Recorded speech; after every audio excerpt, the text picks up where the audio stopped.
The views and opinions expressed on this program do not reflect the company, owners, management, staff, clients, or partners.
It's Friday, the 7th day of November, 2025. Welcome to Bermuda's Daily Talk Show. It's the Daily Hour brought to you by BAC Group of Companies, Medical House Lindo's, People's Pharmacy, and a big shout out to HSBC Bermuda for ensuring that we can pump through the radio airwaves with these most important community conversations. I'm Jamal Hartman, and Teo Dill will be with us in a bit to bring you the latest in the news break brought to you by People's. Happy Friday to everyone. How's everyone feeling today? Hopefully you've made it healthily and happily through the traditional work week and are geared up to do whatever your heart desires on the weekend. All right. You know whose favorite day of the week it is. I'm not calling any names, but you know. So, oh, by the way, I'm going to tell her business. You know, she's going on a cruise this weekend. Yeah. Can't show up to work, but you always are, you know what I'm saying? But anyway, pleasure to have you all. Honestly, it's a pleasure to have you all with us today. And Suzanne Ingham says, it's a super awesome Sherry day. Thank God it's been a bumpy week for me. Well, I hope that it smooths over for you on this last day of the traditional work week, Suzanne, and that you are able to have an even smoother weekend. Miss Ellen Kate Horton says, good morning and happy Friday. And a good morning and a happy Friday to you, Miss Horton. All right. Well, greetings, everyone. And thanks for making us part of your daily routine. A good one today as we welcome Dr. Gina Spence Virgil on. We're going to be discussing the work she's doing to assist families and children impacted by the violence in Bermuda. The daily play is going to be things you should know. All right. So really good one. And folks, this is the final day, if you haven't already, to do our survey. Only one entry. You'll only count once, but the final day to do our survey. So if you have not done our survey, please get it done. And while you're on our website, don't forget to subscribe on our website and follow us on all of our social media channels to stay up to date with all that we have going on. Help us grow beyond the mic as we do our part to continue to improve our community. All righty. Mark Arthur C. Phillips says, good morning, TDH family. Morning to you, Mark. Well, let's jump right into it. It's Friday Fun Day brought to you by our friends at Mailboxes, and this is your daily discussion brought to you by Titan Express and Secure. And the question of the morning, we're having fun today, right? So we're going to be speaking positively about politicians. Yes, that's possible. And here's your Friday Fun Day. Who are some of Bermuda's most effective politicians, past and present? And let's break down effective real quickly so that it doesn't come across as subjective. So politics often spark strong feelings, right? But effectiveness isn't always about popularity, right? It's really not always about popularity. Some politicians win hearts, others move mountains behind the scenes. So when what we're asking today is, who actually, in your opinion, got things done for Bermuda? Whether it's leadership, vision, playing hard work, who made a lasting impact? What politician comes to mind? So effective. What we're trying to determine here. Think of that, the passing of major legislation, bringing people together across political divides, managing crisis calmly, leaving behind infrastructure reforms or social progress. Think about that as you think about who you believe has been most effective. Now, there have been some historic game changes, right? Some people credit Sir Henry Tucker as one of the founding fathers of modern governance in Bermuda, right? And, some credit him with steering Bermuda toward financial stability and international business growth. There's Dame Lewis Brown Evans, a trailblazer and the first woman opposition leader in the British Commonwealth. She was a fierce advocate, for justice, equality, and labor rights. We've got Dr. E.F. Gordon, known as the father of the labor movement. His push for fair wages and workers' rights shaped modern Bermuda's social fabric. We've got Sir John Swan. He oversaw a major economic expansion in the 1980s, negotiated U.S. tax agreements, and helped shape Bermuda as a global business hub. We've got Dame Jennifer Smith, the first woman to be elected premier. I should say the first woman to actually win an election or lead a party to a political election and then become premier. Yeah. And we have some more modern movers and influencers, right?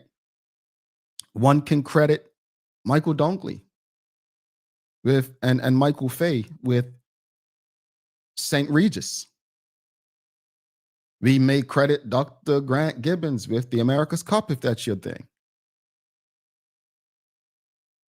We may look at Craig Cannonier as being the person who led the OBA to finally break the PLP stronghold, even though it was short-lived.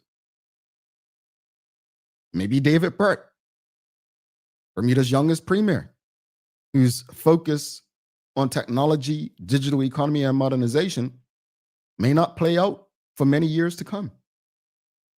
So who else? I'm going to say Alex Scott. And the reason I say Alex Scott is I think his legacy is larger than most people will probably give credit for or know. Public access to information. Patty? Yeah. I'm pretty sure Premier Scott was behind that. What was the paper on independence? Was he not behind that as well?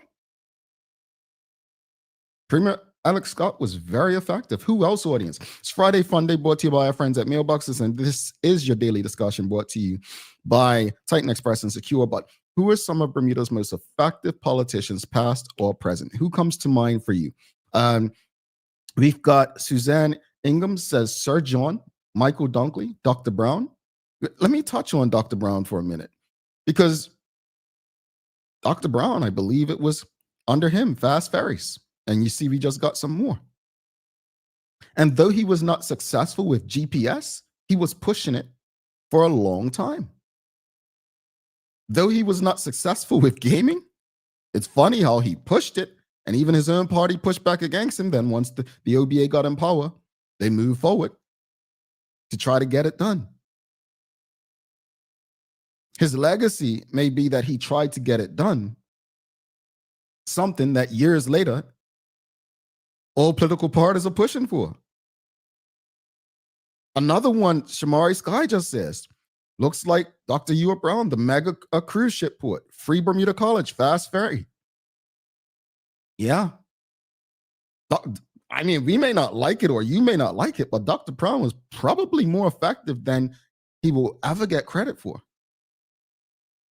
Who else comes to mind? Who are some of, and it doesn't just have to be premiers, folks. When you think of, who was effective in politics, who comes to mind for you? Who is someone that you said, you know what? They represented the people, start to finish. Another person, Dorian says, thanks to Dr. Brown, we have a second cruise ship berth and dockyard. Rhonda Trott says, Dr. Brown and Sir John, they both fundamentally changed how we did and saw politics. I'd agree. Polly Ritz says, Pat Gordon Pemplin, Dr. David Saul, and Sir John Swan. Okay. Suzanne Ingham says Ottewell Simmons and Dr. Ball. Okay. Who else, audience? Who else? Who are some of Bermuda's most effective politicians, past or present? Some of the most effective, past or present. Who comes to mind for you? It's important to remember that some members of parliament, senators, and ministers quietly push policy, they draft legislation, and they advocate for communities without the spotlight. There are many who do that. You know, so it's important to highlight those people. You know, Mark Bean may have never been the premier, but I would love to say he's very effective. Because think about it. If there's one person you will love to hear from outside of Sir John, it's Mark Bean. He's effective because of his authenticity and how he wants Bermudians to really focus on doing for self and less government. I think he's one of the most effective because he's made people believe that they can, if you lose a job, go take those skills and do it for yourself. Who else, audience? Who are some of Bermuda's most effective politicians, past and present? Rashida Godwin says, Titan Express says, Dame Lewis. Dame Lewis. All right. Who else you got, audience? Who else you got? Dame Lewis. Now, there are some people, I'm going to say Dr. Nalitha Butterfield.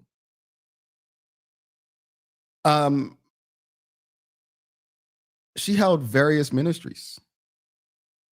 And if she didn't tell me herself when she was minister of certain things, when certain things took place, I would not have known. But I think her impact goes beyond politics because of what she's done in the community in terms of educating people, not all of who were struggling academically. But I think she was very effective. Suzanne Ingham says, yes, Mark Bean, absolutely. He is unique. Omar Dill. I'm going to tell you who else I think is effective. We had him on this week. Dwayne Robinson is one of, in my opinion, he may be only 31, but he's one of the most effective politicians, past or present. And I'll tell you why. Dwayne Robinson engages people where they are. You know, he knows as a young black male, it's frowned upon to be a part of the One Bermuda Alliance. But he still engages people where they are and led the absentee voting bill within the One Bermuda Alliance. That's effective. He's gaining respect from his peers. Effectiveness. Rhonda Trott said, post and pre-civil rights leaders touch us differently. Pre-civil rights too numerous to recall. Absolutely. Absolutely. Angeline Butler says, Julian Hall. Julian Hall. Yeah. Sally Kate Horton says, yep, Alex Scott and John Swan, they raised independence. That's what I said. I think Alex Scott, former Premier Alex Scott, probably has one of the biggest legacies of any premier in my lifetime, simply because of the independence paper and public access to information. Those two things are huge, and I don't think we understand that. The other big thing is the one man, one vote. That was huge under Premier Dame Jennifer Smith. These are big things. So I want people to understand that what we're talking about effective, it's not about popularity or being liked. Alex Scott may have never led the PLP to an election, but he was definitely an effective premier. Charles A. Sheffers II, he says, well, while there may have been others, two that I can remember bringing consciousness to the house are Julian Hall and Sean Crockle. Both of them were unafraid to stand and speak on principle. Okay. Rhonda Trott says, are you aware that this is the second bill almost identical that the OBA have put through? They put through a Moses exact same similar bill during the first time. Are you talking about the absentee voting bill, Rhonda? Just to be clear. Suzanne Ingham says, absolutely, Dwayne Robinson, such a solid young man. Julian Hall, brilliant lawyer. I miss him. Kathy Del Hayward Ming says, Dame Pamela Gordon. Okay. Yeah. Don't disagree, folks. This is Friday Fun Day brought to you by our friends at Mailboxes and your daily discussion brought to you by Titan Express and Secure. Again, the question of the morning, we're having some fun with this. Who are some of Bermuda's most effective politicians, past and present? Who are some of Bermuda's most effective politicians, past and present? Who do you have? Who are some of Bermuda's most effective politicians, past and present? Again, when we're discussing effectiveness, we're talking about, like, if we're thinking about people today, some of the top issues, who's dealing with housing best, or education, or healthcare, or cost of living, right? What have politicians of the past done to shape modern day Bermuda, and what are politicians today doing that you believe will have a lasting impact positively for Bermuda and Bermudians? Who are some people who had some of the best speeches in Parliament? Who do you miss hearing from in Parliament? Who had the best connection to the community? I will say probably one of the most effective politicians in terms of engaging the community, Wayne Furbert, the Honorable Wayne Furbert. I think his influence can't be underestimated in terms of how he has been so successful engaging generations. But who else, audience? Who are some of Bermuda's most effective politicians? I do wonder, and I think we've asked Dr. Ewart Brown this year on the election coverage. I'll have to ask Teo. But when he was in power, you all hated him, man. I'm not using the term hated lightly either. But I'm not sure he and let's be honest. I mean, Dr. Brown carried himself like he just, okay, those are just words you have, but I'm going to do the work anyway. But it's just interesting to see so many people years later, and I believe Glenn Jones said this, who was his press secretary. I believe Glenn may have said something like this after Dr. Ewart Brown was leaving office, and said something to the effect that you really won't be able to tell his impact for many years to come. And I think this month or last month marked 15 years since Dr. Brown left the office of the premier. 15 years, and still we're talking about gaming. We haven't fully reached the promised land as it relates to, well, we do have GPS, but he tried that long time, when he was a premier. Yeah, it's an interesting space how we look back and reflect. Rick Olson says, has he really left? Rick, that's like saying, has Michael Dunkley really left? Has Sir John really left? I'll tell you this much. I don't put anything past anyone, but I think Dr. Ewart Brown enjoys his retirement in Martha's Vineyard and Florida way too much to be that involved in Bermuda politics. He's not just pretending. Trust me. I think he enjoys retirement and his wife and family a bit too much.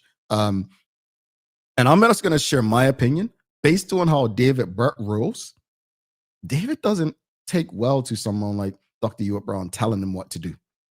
I can guarantee you, and David Burt can challenge me on this, but David Burt is his own leader. Whether that's a good thing or not, but he's not going to take kindly to a past leader trying to tell him what to do. So Has he really left? Yes. Dr. Ewart Brown doesn't even know or have relationships with some ministers that exist in the PLP today. Now, whether he still donates money, that's different. That I donate money to people. I have no control. Charles H. Jeffs II, he says, I would have loved to see how Walton Brown and David Allen would have navigated today's political landscape. Indeed. Walton Brown, another effective one. Walton Brown was not afraid to stand on an island alone if his conscience told him it was the right thing to do. Yeah. Folks, this was Friday Fun Day, brought to you by our friends at Mailboxes, and your daily discussion brought to you by Titan Express and Secure. We're going to show some love to Titan Express and Secure and then bring Teo Dill in. I'm interested to see who Teo deems most effective politician. I'm very interested. And then we've got Dr. Gina Spence Virgil coming up. Very important conversation. Do not go anywhere. In the meantime, give us a love, like, follow, share the link with your friends, your family, your colleagues. The Daily Discussion is brought to you by Titan Express and Secure. Visit TitanEXBDA.com, your leading tour and transport provider specializing in Black History tours throughout the island. And SecureBDA.com for all your property management, waste management, residential, and commercial trucking needs. Professional, punctual, and reliable service is our commitment to you.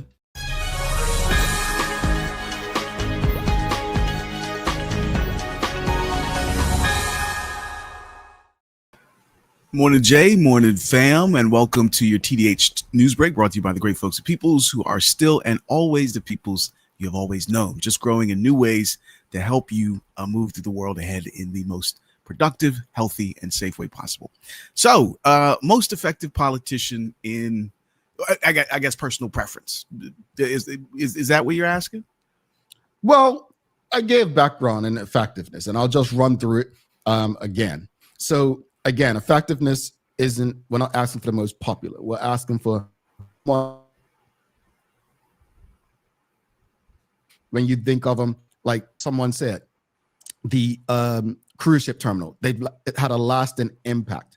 So effectiveness means passing major legislation, bringing people together across the divide, managing crisis calmly, leaving behind infrastructure reforms or social progress. So that's what we mean by effectiveness. And some of the people I said earlier is some people credit Sir Henry Tucker being hold on, let me finish, because I know we have some criticism.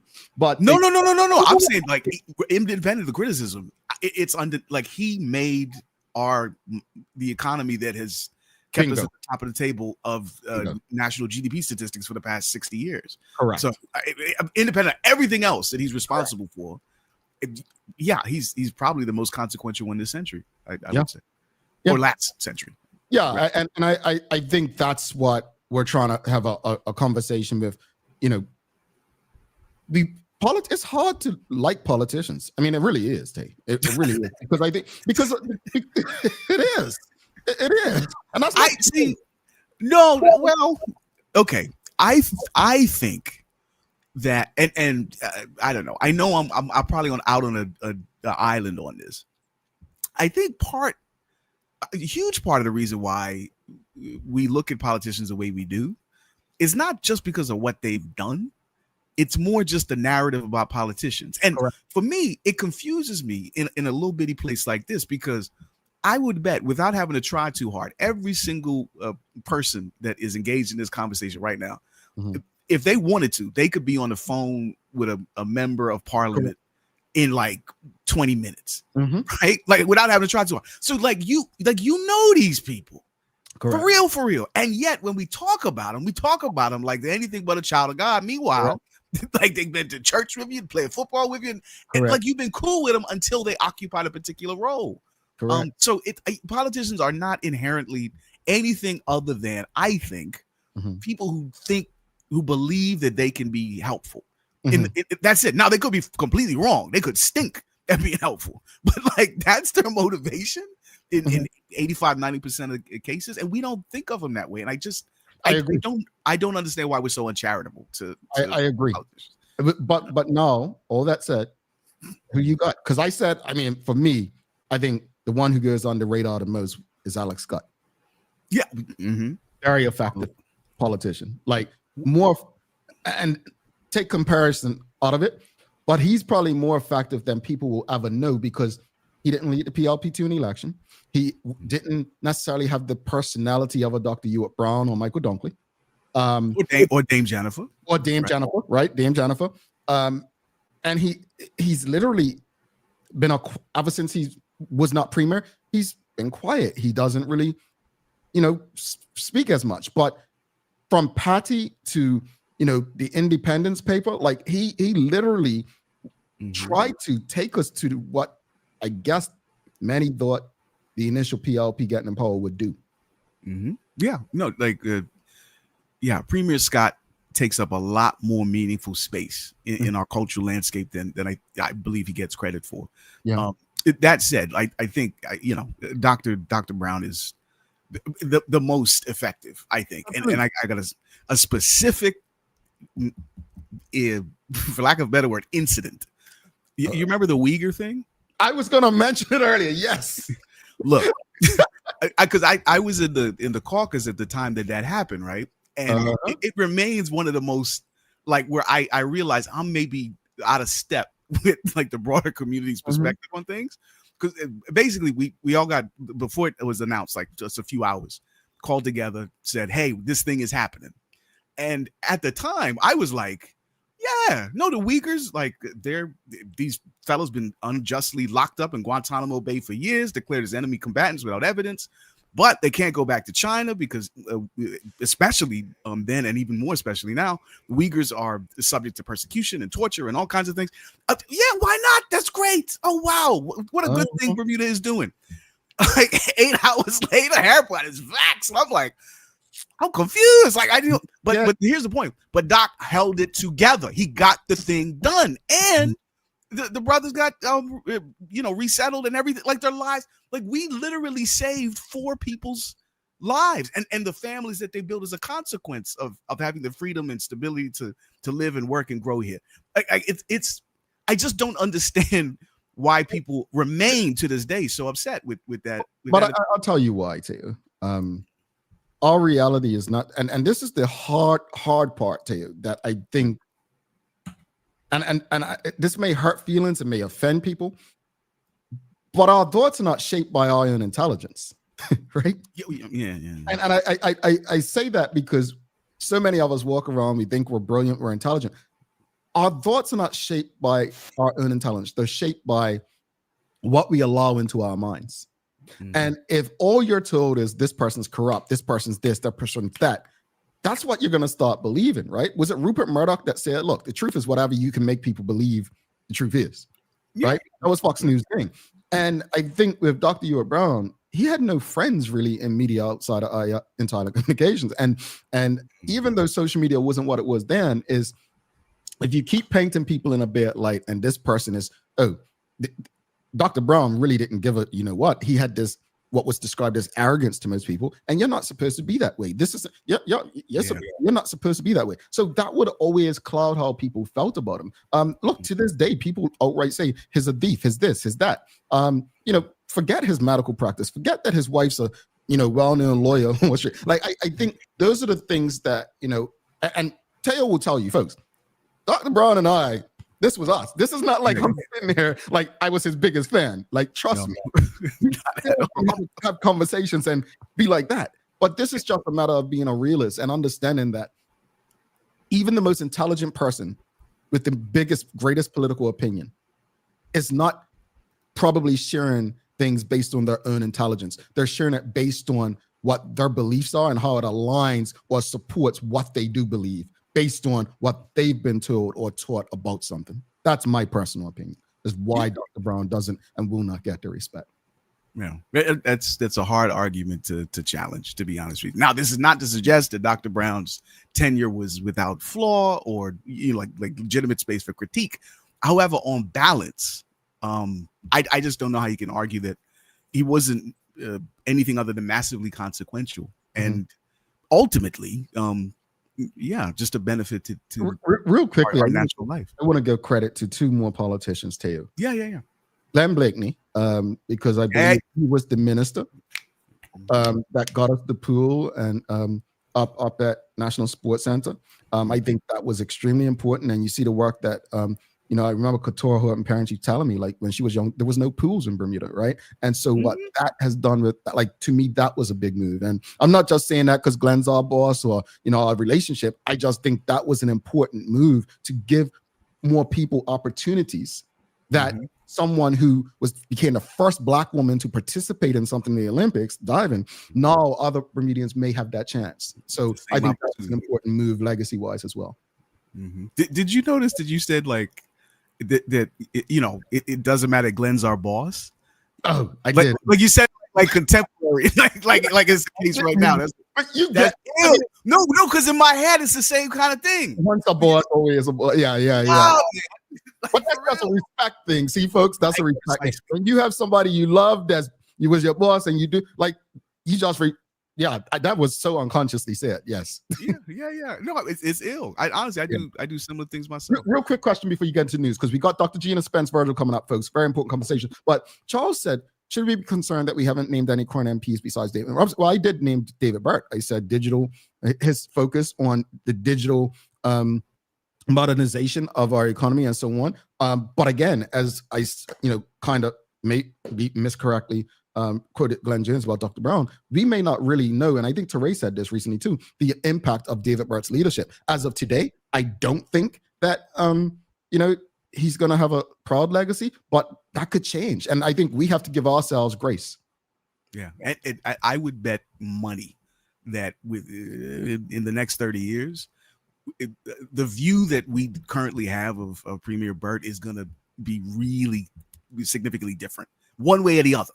I think, but we're not going to really understand the work that's taking place under his leadership for about a decade. About a generation, I should say. Fair enough. And we've seen it with Dr. Ewart Brown. Yeah. To our detriment, by the way. Right. Yeah, I understand.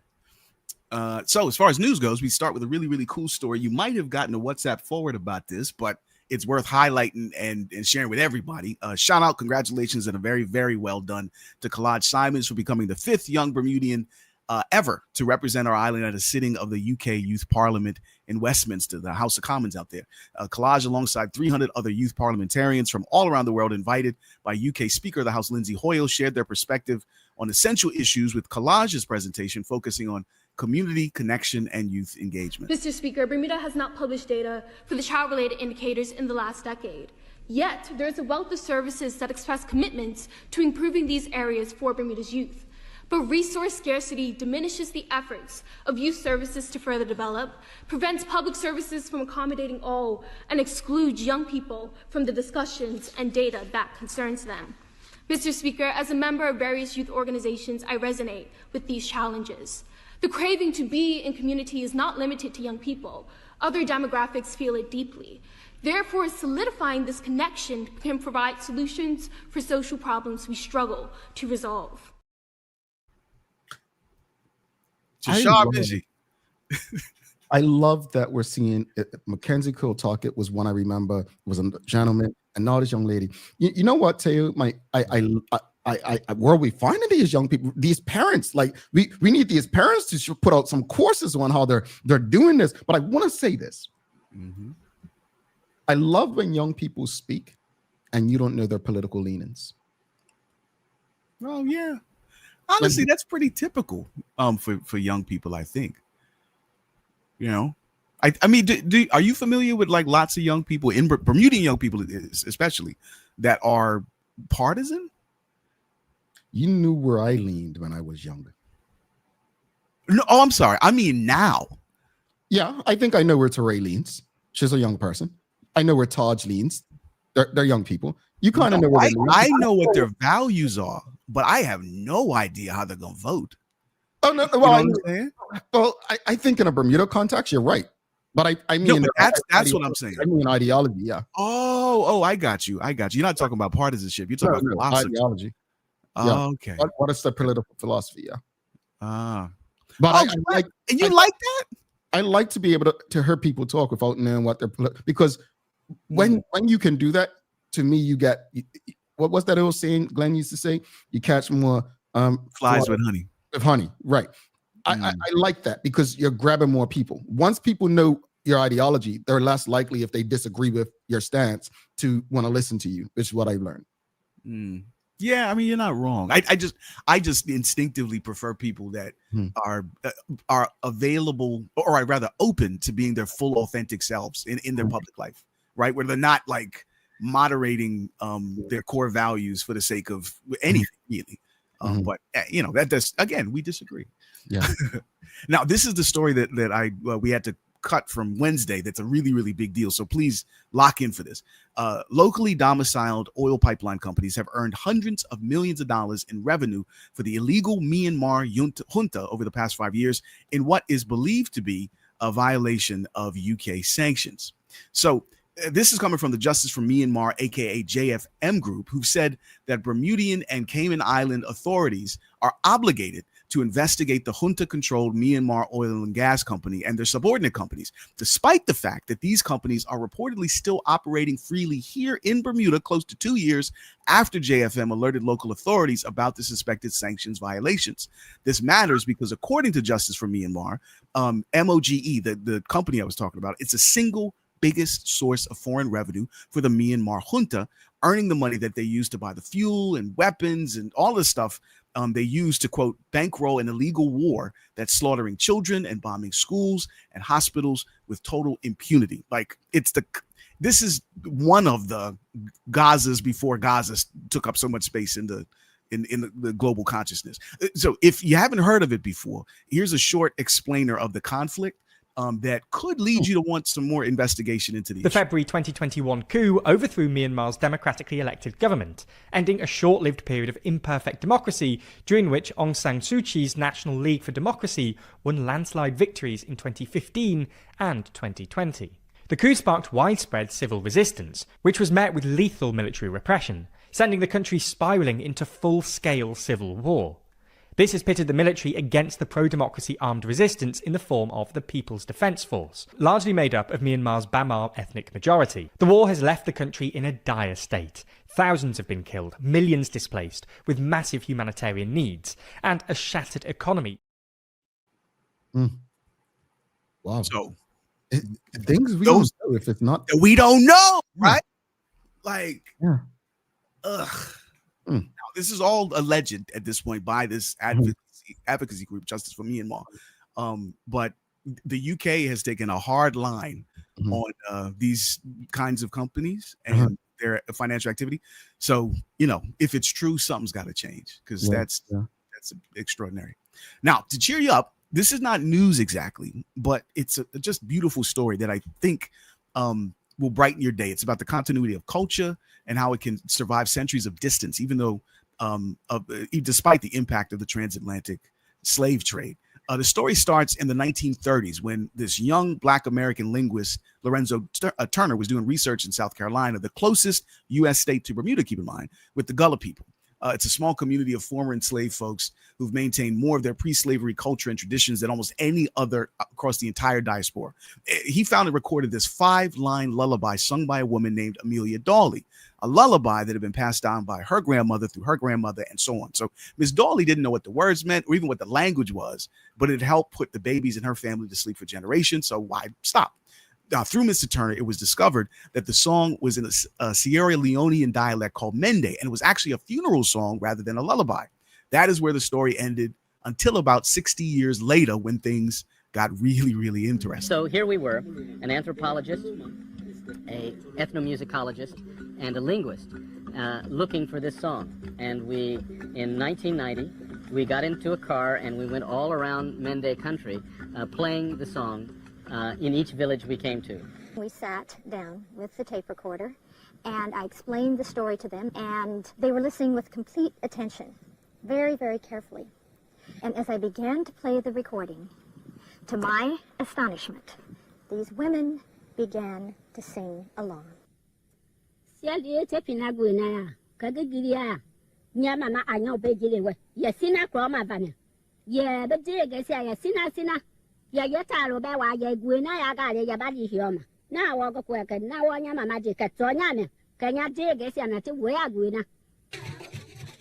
Bendu Jabati and Mary Moran.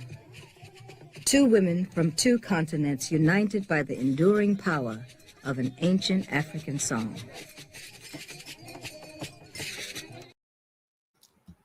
You know, I first experienced, I went to South Carolina, Charleston in 2017, and I learned a lot because the Gullah people, they what they call them, the Gullah Geechee. Gullah Geechee. Yeah, I got it. Yeah, they're like probably the only group of Black people in the United States that literally keep their ties to the continent, right? But not just the United States. Like this is across the entire diaspora. They do stuff daily there that they would have done 500-600 years ago when they first arrived off them ships. A gentleman who gave us a tour had this accent where you thought he's not even, no, I was born in the US. Like it was so different. It was almost like from my times visiting the continent, like I was speaking to actual people who live in the continent. It was fascinating. So if you've never been to South Carolina, like low country, that's where you'll find a lot of the Gullah people, and it's quite fascinating too. It's like I would say it was as impactful as going to, what was that island that Nelson Mandela was on? Oh, Robben Island. Robben Island, and doing those tours with those African men. It was that kind of experience. Like it puts you in history. Yeah, like living in a moment that you like we never think was still accessible to us. Yeah, and keep in mind, I went there right after the murders had taken place at that Charleston church by that young white boy. And so the Dylan Roof, yes, at the Baptist church, and the Gullah people were so forgiving.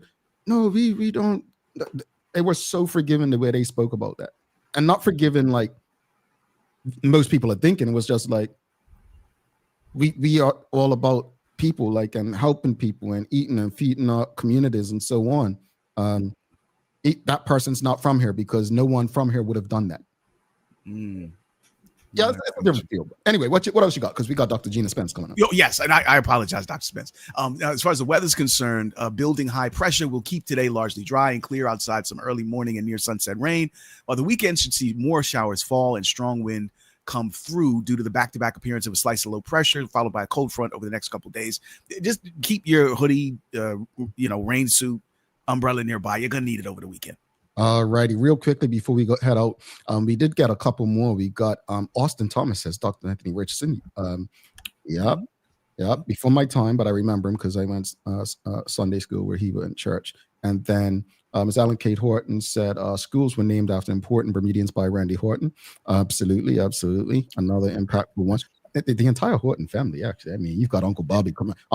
No disrespect, my Uncle Bobby is. I mean, that's my second favorite. Not well, Miss Alan Cates. That's my second favorite. But Uncle Bobby, man, that man would come, and my mother had, when I say love for Mr. Horton, it was like, is he our relative or something? Like, well, no, but I got it every time. And when I would see him, I saw him at a wedding in Jamaica. Oh, well, how's your mother? I don't care how's your mother? I was like, yeah. I'm okay too, but yeah, he's great. Tell you, let's go a days of the year real quickly. Yeah. So we have Gumboot Day. I don't know what that is, but it's Love Your Lawyer Day, Teo. Love your lawyer. Wow. I mean, that's not difficult for me. You know what I'm saying? You don't have a lawyer? No, my wife is a lawyer. So it's as easy as pie. When people complain about lawyers, I don't know what they're talking about. They're great.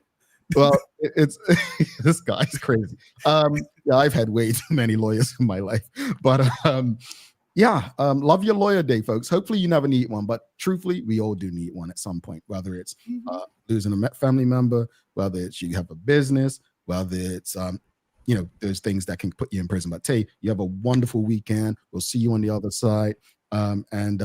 Folks, you don't go anywhere because we've got Dr. Gina Spence coming up immediately following this break. But again, if you have not filled out our survey yet, go on our website, dailyhour.com, and do it.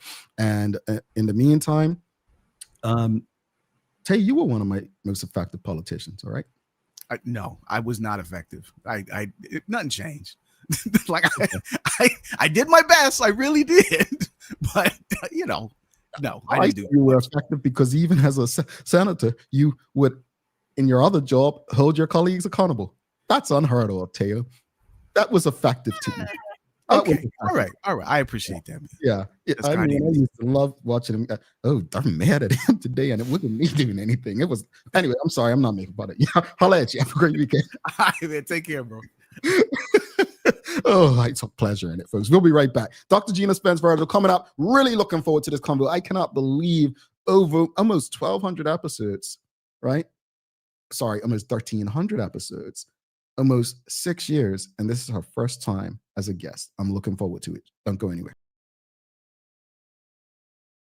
Take a look at our workwear for construction workers and tradesmen. Durable, stretchable in all the right places, and plenty of options for tools and accessories. Paired with our wide range of tough and comfortable footwear, you can't go wrong.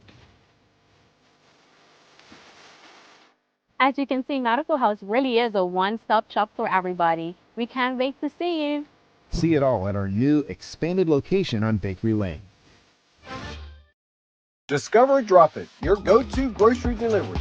Browse and select from a wide range of groceries, from fresh produce to daily essentials. Our friendly drivers deliver fresh groceries to your door fast, saving you time and hassle. With Drop It, you get fresh groceries delivered fast so you can focus on what really matters. Drop It, freshness at your doorstep, delivered to your door with Lindo's. Why go anyplace else?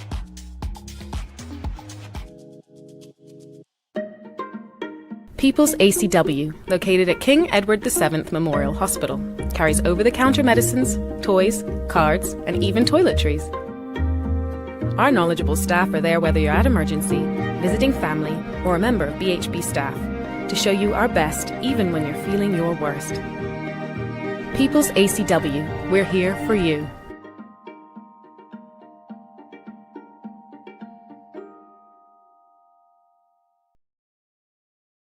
At HSBC, how we do business in our community is as important to us as what we do for our community.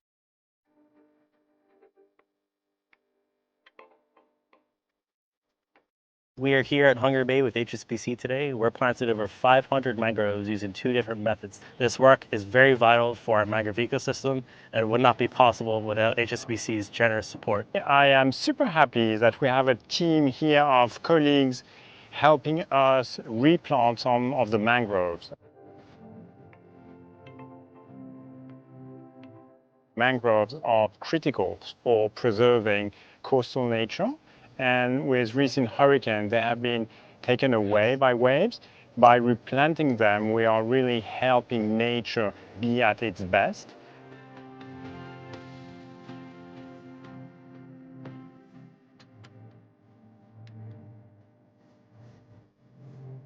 Thank you so much for HSBC for sponsoring the Microforest Project, but by extension, the Hungary Bay Restoration Project. Thank you to all of the charities, corporate partners, and HSBC volunteers for your commitment to our community.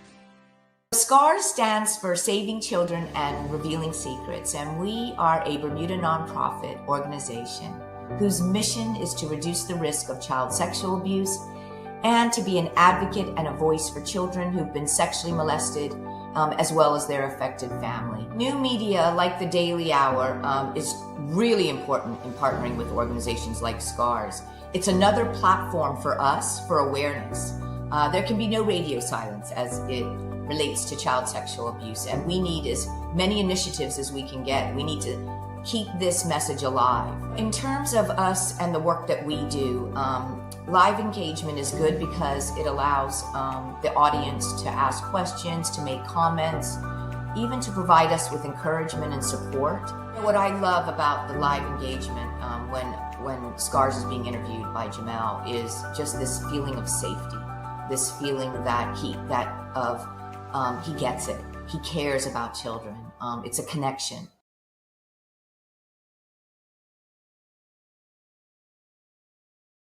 Alrighty, welcome back to the Big Show. Jamel Hartman here. It's the Daily Hour brought to you by the BAC Group of Companies, Medicals, Lindo's, People's Pharmacy, and a big shout out to HSBC Bermuda for ensuring that we can pump through the radio airwaves with these most important community conversations on a regular basis. Folks, please do not forget, if you haven't already, go to our website, fill out the survey. This is your last day to do so. It's on thedailyhour.com. And make sure you follow us on all of our social media channels to stay up to date with all that we have going on. Help us grow beyond the mic as we do our part to continue to improve our community. Without further ado, let's give a warm TDH welcome to, and I don't usually do this, but I'm going to say it, someone who has been a face of community service in Bermuda for the entirety of my life. And I'm 40-something. All right. I think I'm 44. The entirety of my life. I'm someone who has committed to trying to help people on their worst days. Someone who has made themselves and their family available to give back, not only due to their own experiences, but because of experience of those of the ones who they love. So let's give a warm TDH welcome to Dr. Gina Spence Virgil. I'm trying to play the music for you. It's not working. Oh, that's the wrong one. I'm sorry. Whew. My apologies. Welcome to the show, Doctor. Good morning, Jamal. How are you? I'm wonderful. How are you doing today?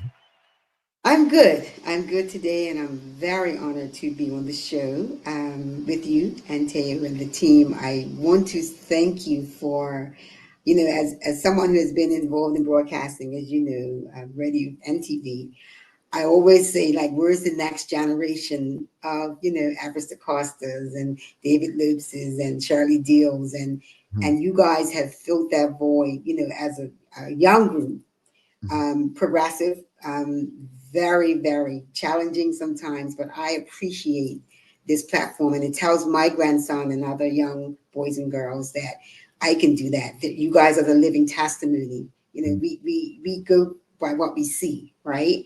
But I want to really, really thank you for answering one of my prayers, and honored to be here today. Thank you. That really means a lot. Appreciate you very much. And I could have done much better in sharing how you've contributed to Bermuda just now before bringing you on. But for those who don't know, like I said, and I'm not trying to age you, but you've been doing what you do all my life, right? So it's been a long time. But speak to people who may not know. They may just know the name Gina Spence. They may not know who you are or what you've done. Sure. So I am Dr. Gina Spence Virgil. I'm the Advanced Grief Recovery Specialist for the Gina Spence program, formerly the Gina Spence Productions. Started out as a performing arts company, did the Road Show, people like Bootsy, Patricia Pugson, Judge One Wolf, Dr. Wendy Woods, Nadanja. I mean, just about anybody in the performing arts industry were a part of our original cast, Suzette Harvey and the like. I moved from performing arts into community outreach. We do a back to school event to help children with school uniforms. We do our community outreach Christmas time to help seniors with medicine, much needed medicine, children with toys. And we don't do hampers, we do healthy food items, because after Christmas, you got to eat regular food. And finally, our most, I would say our flagship program is our Champions program and our Healing Hearts programs. And those programs deal specifically with grief and loss. And so my journey into this particular topic or line of work has been at a very deep personal cause. My son-in-law was shot and murdered. I think it's been about 15 years now. And a year to the date, my great nephew was shot and murdered. And I can tell you, prior to that, like my first family that I worked with was Shonday Jones. I was working at Bermuda College at the time that he lost his life, and was out there, helping out the families, going to the hospital, just supporting them. But when I got that call, I can tell you right now, there's nothing that can prepare you. There's nothing that can help you with your ears hearing the fact that, someone's been shot, one of your loved ones. And I was in by myself when I got the call. So I was just screaming my head off. I just lost complete control. I was in shock, right? I was trying to calm me down, I want to go back real quickly, though, because you said something that I don't want you to separate. I don't want people to separate it. You said you started off as a performing arts company, right? And it transitioned. But I don't think people understand how important that work is still tied to what you do today, because back then that performance arts was giving young people an opportunity to do something else outside of maybe getting involved in gang activity and so on. So I don't want to minimize the impact of what you did prior to, transitioning to what you do now, right? That's important for people to understand, because unfortunately, there nowadays, to in many other jurisdictions, to be able to get into performing arts or to get into sports programs, you have to have money. That's not what Gina Spence Productions was about, right? And you've transitioned now out of that, and now, as you just said, you've dedicated a lot to helping families who have lost ones due to your loved ones, due to your own experience and what inspired you to do this. But when families, like when you get that call, you just spoke about getting that call, experience such a loss, what are some of the biggest challenges they face, like both emotionally and practically, that people just don't think about? Like, okay, it happens, they lost a loved one to murder. Now in the coming weeks and months, how do they deal with that? Well, the first thing is the trauma, is the grief and the loss combined. And most people, have never experienced someone being murdered. And I'm not playing on any other type of loss, but murder is specific, right? And what these families have to deal with, first, from how the work goes out. So, we have WhatsApp. And many times, people are on sending out pictures or people's names or the victim, and it's, and you may be in a position where you haven't even heard about it yet, but your child, your daughter's, name is being put out there. Children have cell phones too. So obviously children have access to this information. And these are the things that I really want our community to be a lot more aware of. When this information comes to you, first and foremost, don't forward it because you don't know if the family members know yet. Secondly, the information that you're forwarding or that you're sharing, make sure it's true. Like fact check it. You know what I mean? And thirdly, these families require so much support in that. The first 48 hours are the most critical, because one, you're just grappling with the shock and the trauma. And that is why we started the Champions program, because when it happened to us, my grandson was 8 years old.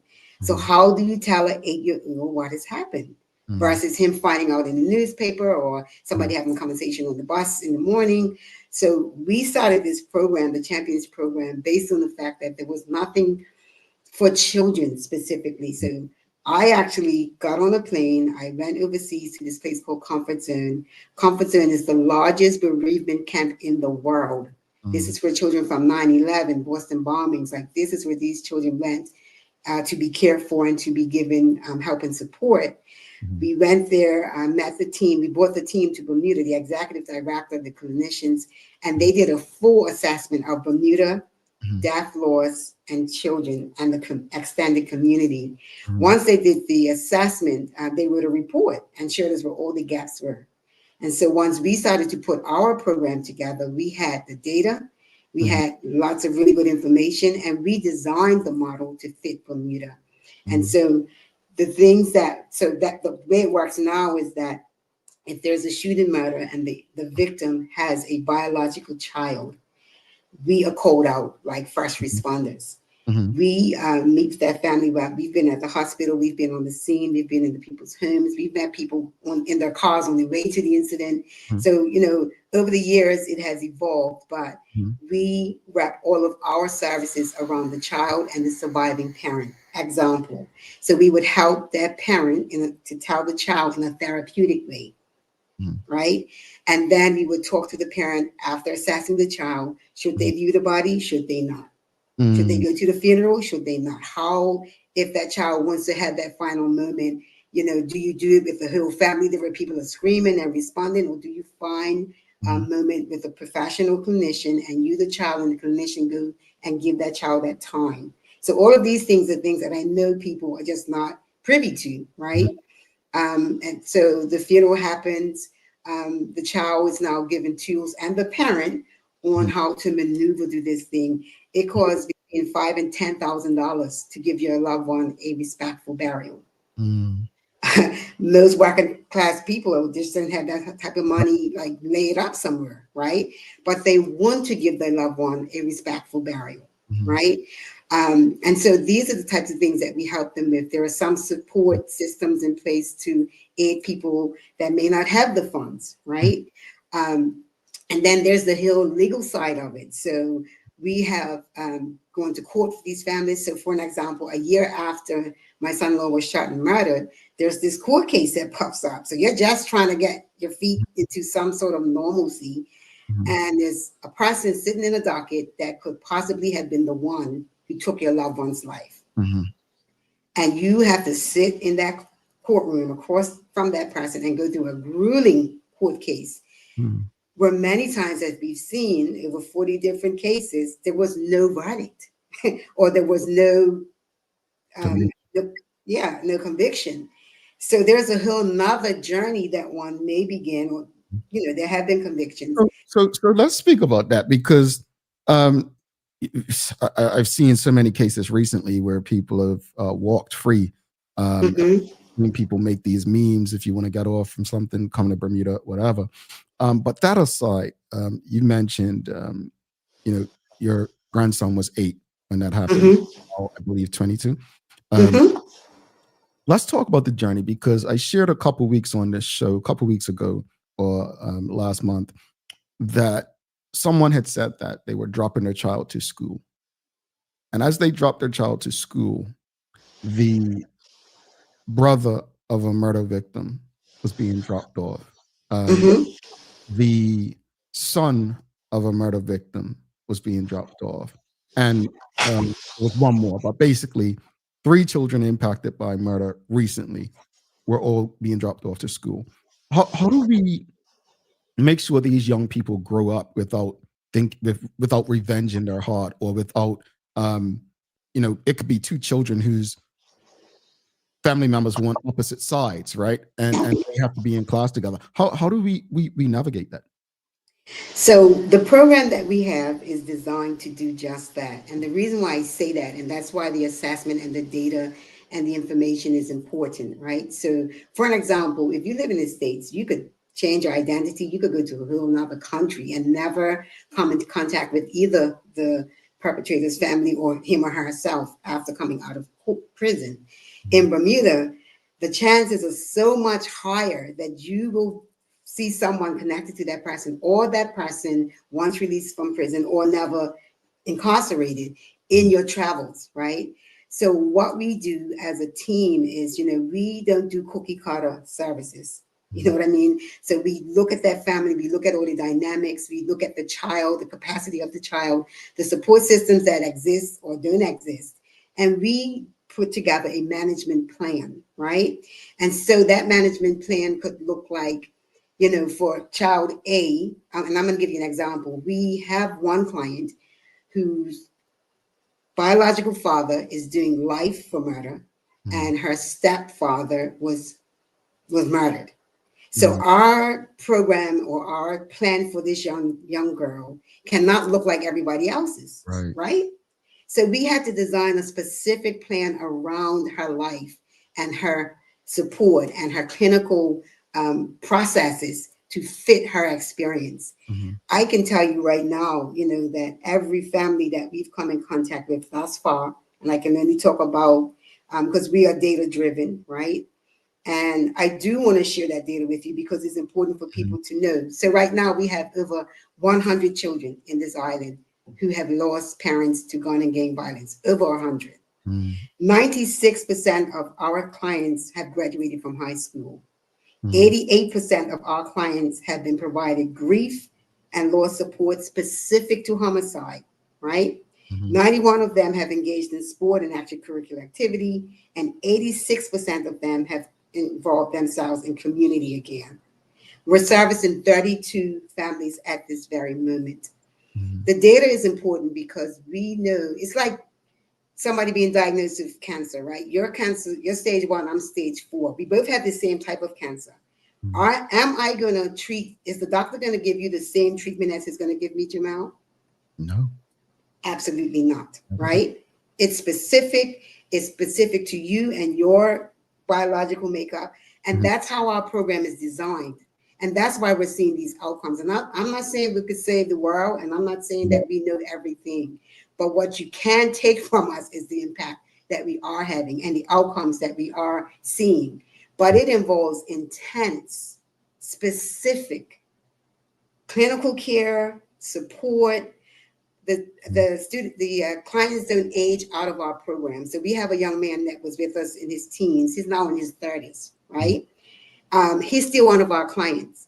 The needs may change as they get older, right? But the whole point of grief and loss is that grief is basically normal. It's a normal reaction, and it is what happens when you're emotionally impacted. So just like cancer, if the right radiology is given, the right diet, it's a whole thing that goes with it. And not everybody makes it through, but most people will have a better chance. So it's the same way emotionally. If you have the right team, that's why we got there from the beginning. Yeah. So we're the ones that tell the children this stuff, right? But we're not just blabbering it off, and we're not just saying it. We have master's degree clinicians and counselors who do this as a profession, right? Yeah. Not only do we do that, but we've been through it, right? Yeah. So they get to see through myself and others that you can make it through.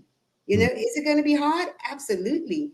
Are you going to have moments where you have meltdowns and birth anniversaries and Christmas? And of course, but you're not going through this stuff by yourself. And there are things that we could do leading up to Daddy's birthday. Versus if there's no one there, Daddy's birthday pops up, you have a meltdown, and you're just melting down. There's no support, there's no resources, there's no one to say, listen, scream it out, draw it out, art therapy, whatever it takes for that child or that parent. That is what we do. That's why we call ourselves grief recovery specialists. We do grief. Yeah. I want to ask, because as I listen to you, and someone from the audience, if you have any questions or comments, send them through. But the kind of work you do can be incredibly heavy. How do you and your team stay grounded and continue to bring hope to others while dealing with such pain and loss? But also, I think this is important to ask along with that. Mark Arthur C. Phillips is asking, in the midst of such sadness, how has your faith helped you? Well, I'll be very honest, right? I'm a strong faith. I'm a Christian. There's no question about my faith and my belief. But Jesus in therapy is a powerful tool. Okay, we are not made, again, as emotional beings and people that deal with trauma and grief. You have to have balance. There is no way you could work in this arena and not have your support systems. So we have check-ins ourselves, you know what I mean, with our leader, our clinical leader. We have moments where I was with a group of dance ministry team, 22 women, and one of our dancers passed suddenly. Even though I was on the team, I couldn't come and do the workshop and the clinical work and the grief work. I was a griever as well. So I knew I had to step back and grieve, right? It's hard work. I believe you definitely have to be called to do it. But I believe that when you have the right resources, the right people, and the right support system in place, it's just, you should see these types of outcomes. Of course, we turn no one away, no one. We know what it's like when you don't have the resources or the funding or the care. We know that people are either underinsured or uninsured. So if you don't have insurance or your insurance doesn't cover grief, you're going to grieve alone, right? So we make it our business. We have a hardship program if people don't have the funds to pay for it. Our Champions program, there's no cost at all because children are innocent. They're the most vulnerable victims of this heinous crime. And we cannot afford to have our children not get the help and support that they need. The other big thing, Jamal, is trust, right? People are not just going to open up and tell you their business. You have to build trust. There has to be relationship. I found that by being open and transparent with them about what we went through as a family has definitely made it a lot easier. But in some instances, people don't want to talk to you at all. They don't want you to pray for them. They don't want to talk to you. You have to give them that space to grieve. A year later, we'll get the call, Miss Spence, I'm sorry how I responded at the hospital. I was really upset, or, but I'm ready now. My son is ready now. We really need this help. We really need this support. So we have to navigate as people go through their grief journey, their processes. We already know that there are specific things that are going to happen. One of the things that we don't talk a lot about when we talk about grief is the mental effect. When someone dies, whether it's a prolonged death where someone has a terminal illness and you're just walking side by side with them, you're seeing them, lose weight, you're seeing the hair drop, you're seeing them get sicker and sicker. You actually start to grieve that person before they die, right? Because your brain is wired that way. On the flip side of that, if someone dies suddenly, your brain stops firing in its normal way. There's certain parts of our brain that deal with depression and stress and anxiety. Those signals go up higher. And that's why when people die suddenly, people respond. Even after, you might have been at a funeral where people are screaming, they're trying to jump down into it's because they're dealing with the trauma of the death, and the brain is responding as it should. And that is why I would encourage people, grief is a lot of times dismissed. Oh, it was just a pet. He'll get over it, And so we deal with any type of grief. Our flagship program is Champions, but our Healing Hearts program deals with any form of loss or grief. And right now, I can tell you, there are over 40 different types of losses that you can experience in your lifetime. Divorce, death, loss of job, loss your house, loss of your faith. And these losses impact us. You talk to anybody that's been through a difficult divorce, I'm telling you, it's painful. I've been through it, right? I'm remarried, but it's a hard thing to go through because your children grieve the family that they used to have. Christmas time, football games, camping, right? People grieve their nationality. You have people in Bermuda who come from other countries, and they long to have a Filipino night or an Indian night. The same thing happens with Bermudians. When we move you live abroad, right? So you go to the UK, you can't even get helmets minis. It's certain things that you cannot have that you grieve for and you long for. So grief is not just about death, right? It's about numerous things. And we also have counseled and given support to people for some of those other 40 types of losses. I got another question from the audience. Charles H. Jeffs II says, "Good morning, Dr. Gina. Thank you for what you all do for the community. Is GSP recognized by the government and BPS as an important part of the response team? Are they calling you all? What more is needed?" So before COVID, pre-COVID, we used to be called out by Pastor Bean and his team. After COVID, those dynamics changed, as we know, because people couldn't just go to the hospital as they would like. Presently, we are in partnership with the Bermuda Police Service, and so we now get that call from the liaison officers, the officers that work with the families. We definitely are always looking for more support. We've met with the Minister of National Security. We haven't had an opportunity to meet the Premier. I would love an opportunity to meet the whole cabinet, because I believe that everybody that is representing a constituency in this island would want to understand how it's impacting the children specifically.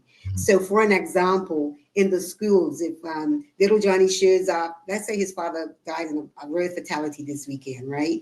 And he's coming to your classroom on Monday. What is your plan? Right? If you're a football coach and the same child is coming football training on Friday, coach, what is your plan for little Johnny? If you're a church leader or a Sunday school teacher or a briny guy and someone has lost a loved one, what is your plan when this child shows up in your space? Because they're grieving, right? We provide a program called Helping Children with Loss, and we train leaders on what's the right words to use. How do you recognize a meltdown? What do you do to comfort them if that happens? This is the type of training that we provide and are providing. We're in the schools, we'll soon be in the prisons. We work with community as well as faith organizations. So right now, I can honestly say that we are launching out into the greater community. It isn't easy because grief is not a sexy subject. You know, people not putting their hand up and saying, okay, let's talk about grief today. So first of all, it's about education, right? Secondly, is about providing people with resources and tools for their workers. So if one of your team members had a situation this weekend, Jamal, and they're coming to work, you know, what's your plan to help them, you know, and how will you help them with their grief, whether it be a divorce or maybe the mortgage was called and they lost the house, or, I mean, there are so many things that happen to us. Most times grief is underrecognized or unrecognized, but I can tell you one thing for sure, it will show up. It will show up in your life, it will show up in your relationships, and it will show up in ways that you wouldn't be able to identify because you haven't identified it yet. Right? So for an example, let's say I was in primary school, my mom's struggling, and my heels on my socks. So they're taunting me all through primary school. That's my first rock in my knapsack. I'm in middle school now. I'm angry. I am so upset because I'm tired of being teased, right? I meet a friend, and then that's another rock in my knapsack. I go to high school. I fall in love with this really nice guy. He leaves me, or he's, you know, unfaithful to me. He, you know, is there somebody else? That's another rock in my knapsack of grief. I'm an adult now, and I just lost my job. They gave me the pink slip. I have to clear my desk. So all those rocks, by the time I get to become an adult, all those grief, all those losses are weighing me down. So I'm never going to be that person that I should be. But when I start to sit down with the professional clinician and I start to take that first rock out and talk about it and figure out how I want to address it, and the second rock and the third rock, that knapsack becomes a lot lighter. I'm more empowered. I've recognized the grief that has impacted my life, and I can move forward in a much more healthy way. And that's what we're seeing. You know, there was a grief experience that we all experienced a few years ago. It was COVID. Right? Everybody had to be shut down. People grieved going out as they wanted to, doing what they wanted to. They couldn't get married in the way that they wanted to. They grieved the environment that they once had, right? So we've had national grief experiences, and then we've had very deep personal life-changing experiences. So for us, grief is what we do. You know, we don't pretend to do anything else. There are tons of wonderful organizations. So if our child needed a mentor, we call Big Brothers and Big Sisters. If it's something specific to family, we call the Family Center. If it's something specific, like, we use our resources, and that's what makes us so successful, because we don't try to do it all. Yeah. And speaking about not doing it all, because you've often spoken about the importance of community responsibility. Healing doesn't just belong to families, but all of us. What can Bermuda as a community do to help break this cycle of violence and support those affected? Because there are a lot of people heading to work this morning. Yeah. Well, I'll tell you what, when I first started my journey, I ran away to the Compton camp to look at what I could do for my grandson and children. And then I was working with two reformed Crips, two guys who were big in gangs, and, you know, they were reformed. And so I called these guys. I was like, what did you guys do? How did you stop it? Like, what should I be doing? What should I not be doing? And so the first thing they told me to do was to become informed. So I took it a step further, and I became a grief recovery specialist. I went away to the Grief Recovery Institute, got my certification. So I'm not just meeting with people and just praying for them or giving them a glass of water. I am now empowered, and I know clearly what this family needs to get through this process. So become informed. Secondly, if your neighbor or friend or coworker, you know, has had a loss of any kind, acknowledge it. You know, let them know, I see you. I know, I understand you guys just went through a divorce. I could not imagine what that's like. You know, can I take the children for a couple of days, or do you need whatever it is? Like, communicate, like, let people know that you see them after such great loss, right? The other thing that we ask the community to do is to be mindful of people's losses. Don't analyze, don't judge. Oh, you should be over it by now. What are you saying to me right now? I remember at my son-in-law's funeral, somebody came next to my daughter and they said, you know, he's in a better place. And my daughter looked at this person through her tears. And she said, are you telling me I've been married for 3 months? My husband got shot in a drive-by murder shooting, and he's in a better place. Is that what you're trying to tell me right now? Please get away from me. So, learn the language, understand that some things are very inappropriate to say to people. And I want to speak to the churches as well. I'm a Christian, but I have learned so much about, God's got it, those things, they're not appropriate in certain spaces. And many times it causes more harm. So there is a language that you speak to people when they're grieving. Sometimes the best thing you can do is just be present. Just show up and sit. I know a great friend of mine who lost her grandson a few years back. And we met, I got to the house, and Janelle, we sat in silence for at least 20 minutes. There was nothing I could say to her. There was nothing but she knew I was there. You know what I mean? So there are many ways that the community can help, but you've got to become informed. You've got to be educated. You've got to understand what grief is and what it's not. Now, there are times when people need something more intense, right? Yeah. So, but refer them, pick up the phone and say, my friend is, they haven't left the house, they're not eating, they're not sleeping. Or people do the opposite. They work. It's either one thing or the other. It's either you slow all the way down or you go fast forward. And in your grief process, neither one of those, that type of process is good for you. But I want to emphasize, because and especially as anyone who knows you are a very open about your faith. But I think what you also are is very real. And I think what you shared just now, this situation with your daughter, I remember losing my mom and I was overwhelmed, right? Like the amount of and because of that, the next year, a friend of mine lost their parent, and I just sent them a quick note and left them to themselves. However, while I may have wanted to be left alone, that person didn't. They needed support. And so I've learned that, it's important to allow people to grieve how they want. And sometimes we have to make the effort to find out what that looks like for each person, depending on our relationship and so on. So thank you for sharing that, because so often, as someone taught me years ago, I was living in New Jersey and had just lost my father-in-law at the time. And person asked me, they said, someone came across, said, hey, condolences, and so this lady says to me, how'd that make you feel? And I said, what? Said that person just said, sincere condolences to you. And I said, it didn't do anything for me. I guess they were being nice.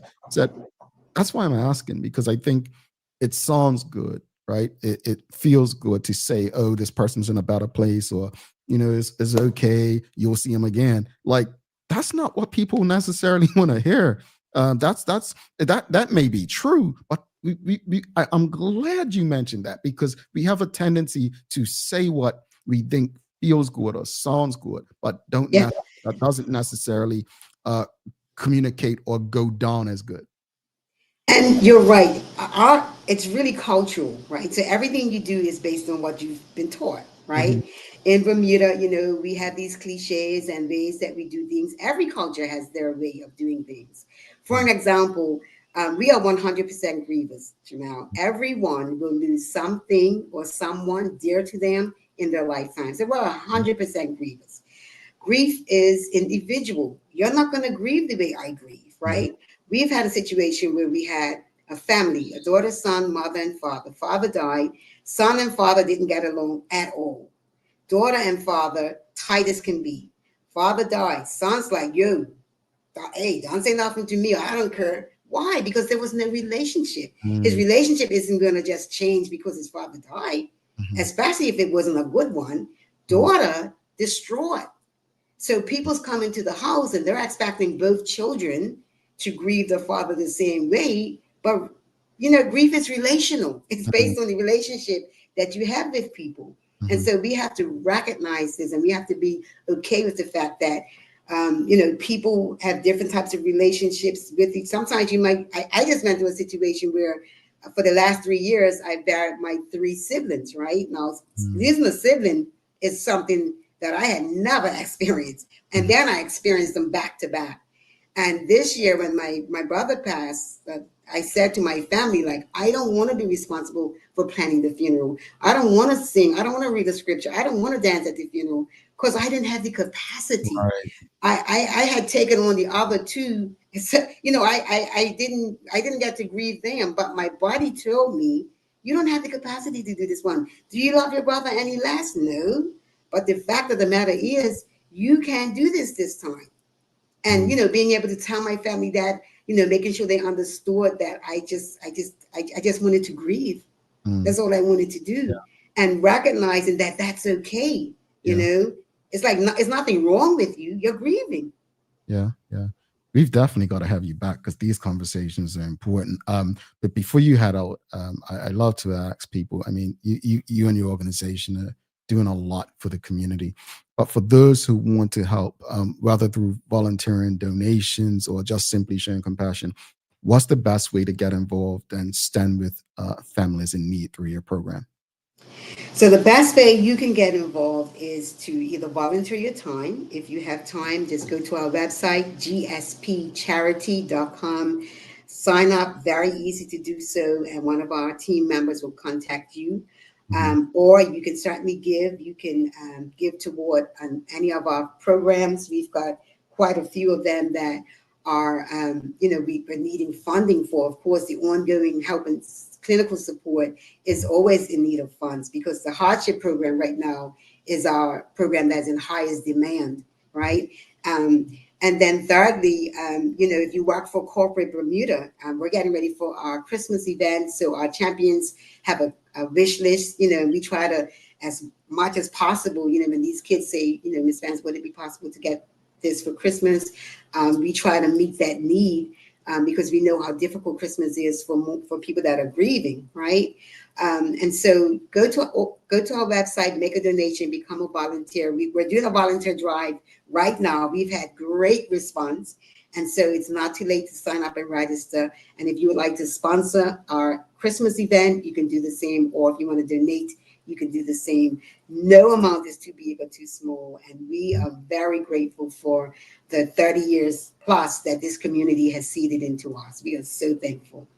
And we are thankful to you Thank you so much for this conversation. Thank you for making the time to actually engage. And I always say to my colleagues, if we've learned nothing on an episode of this show, then we have failed to do our job. And I have definitely learned some things from you this morning, excuse me, especially the work that you do. So thank you for sharing that. And my hope is that the community as a whole will appreciate and understand that if it was not this, it would be something else based on the person you are. My hope is that this kind of work is needed less so that you can actually provide in other spaces. And I hope that people really catch on to what I'm saying, because we didn't get into it today, but again, we can always continue that conversation, but start talking about preventative measures so that families are not in this position where they're losing. And as you said earlier, you know, there is no comparison to losing someone to senseless violence, right? There's no comparison to it. So thank you to you, your team, for the work you're doing, and have a wonderful day. Thank you so much. You as well, and thank you. I really appreciate it. All right, Dr. Gina Spence Virgil, folks, if you've appreciated that conversation, please do us a huge favor. Don't just like, love, follow, and share. Share it with your friends and family on your WhatsApp groups. I think the information that was discussed in that conversation is necessary. I had no idea that, you know, she was worked with the police liaison after something tragic had happened. That's important. And I think it's necessary for us to know that it's what goes into these situations and what's put into the community by people like Dr. Gina Spence and her organization. Folks, we're going to take our final break. We'll come back after this break. We'll wrap it up, and then we'll send you off for the weekend. All right? But I'm going to tell you now so that you don't yell at me after the break. We will not be back after today until next Wednesday. All right? I know.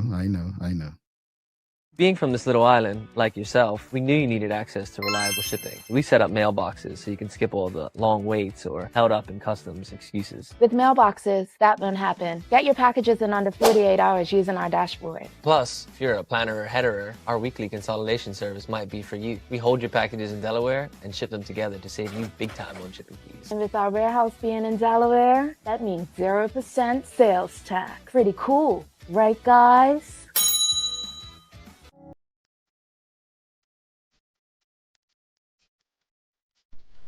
For over 70 years, Bermuda Pest Control has been protecting homes and businesses island-wide. We offer a full suite of services, including rodent control, termite fumigation, and general insect control and maintenance. Our team of experts will quickly and efficiently eliminate any pest problem you may have. With Bermuda Pest Control, you can enjoy a pest-free home in no time. We're committed to providing fast, reliable, and solution-driven services for our customers. It's what we've been doing since 1952.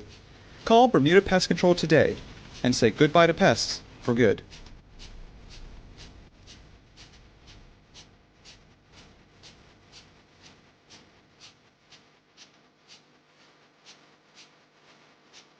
Looking for the best care for your pets? Nova's Ark Feed and Supply has everything you need, from top quality foods to toys and supplies. We've got it all. Join our frequent buyer program and earn rewards every time you shop. Plus, we've been awarded the Clever Customer Initiative program for helping you save more.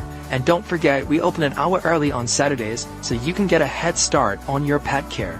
Visit us today or shop online for easy pickup or delivery. Your pets will thank you. Dreaming of expanding your business?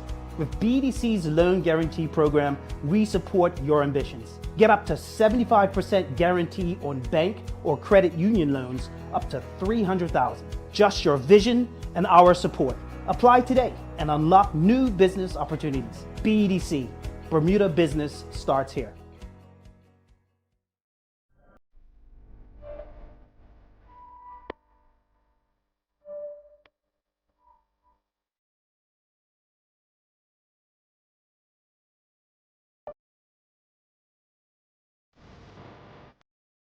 Alrighty, welcome back. Thanks again to Dr. Gina Spence for dropping by this morning, having that important conversation with us. Folks, again, if you appreciated the conversation, whatever platform you're streaming on, give us a like, love, follow, share the link with your friends, your family, your colleagues. Thanks again to the BAC Group of Companies, Medical House, Lindo's, People's Pharmacy, and a big shout out to HSBC Bermuda for ensuring we can have these conversations with you on a regular basis and pump through the radio airwaves on Hot 107.5 with these most important community conversations. It is time for the Daily Play, brought to you by Bermuda Trivia, now available at stores throughout Bermuda. Follow Bermuda Trivia on Facebook, Instagram, Twitter, X, and TikTok to find out why it's Bermuda's favorite trivia game. All right, audiences, the things you should know. And this is probably something I had no idea because I did not watch the show. Audience, what does Homer Simpson do for a living?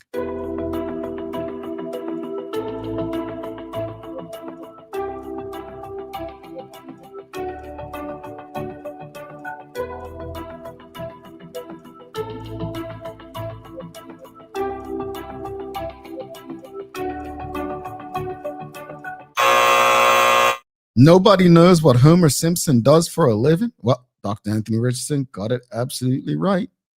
He is a safety inspector at a nuclear power plant. Yep, nuclear power plant. That is what he is. Thank you for that. Thank you for that. All right, folks, let's wrap it up so I can let you all go on your way. Regarding the conversation this morning about who are some of Bermuda's most effective politicians, and this is based on your own opinion and perspective. We've had quite a few. We've had a lot. And while we may not agree with their politics, we cannot say that they have not had an impact on how we live daily, whether that's been good or bad, but effective, simply moving pieces of legislation that improve our lives or our policies and standing up and fighting. There are so many who have done things, but again, we're wired not to look at politicians in that way. as far as the conversation with Dr. Gina Spence, Virgil, I appreciate. I did not know that her organization was responsible for doing so much, and I'm grateful that organizations like this exist. However, as I just said, I would love to see a day where organizations like this are not needed. That should be our goal. That's how I feel about most charities, right? We need to move toward a place where they're not needed. Like there's no senseless violence, and we don't have to deal with that kind of grief. However, as long as this, the world we live in, this stuff does happen and it does exist, then I'm grateful that people are, committing to helping others who have to deal with such loss in life. All right, daily inspiration. I'll pretty much leave you with this, audience. If you can, just do it. And if you can't, don't stop someone else from trying. Do with that what you will. Folks, don't forget to subscribe on our website. Follow us on all of our social media channels to stay up to date with all that we have going on. Help us grow beyond the mic as we do our part to continue to improve our community. Thanks again to our partners, the BAC Group of Companies, Medical House Lenders, People's Pharmacy, and a big shout out to HSBC Bermuda for ensuring that we can do this with you on a regular basis and pump through the radio airwaves on Hot 107.5. As always, we appreciate you. We love you. We thank you for making us part of your daily routine. If all goes well, we'll be back to do this again with you after the holiday next Wednesday. I'm Jamel Hartman. Please do make it a safe and a great long weekend from us. See ya. We are is out. Peace.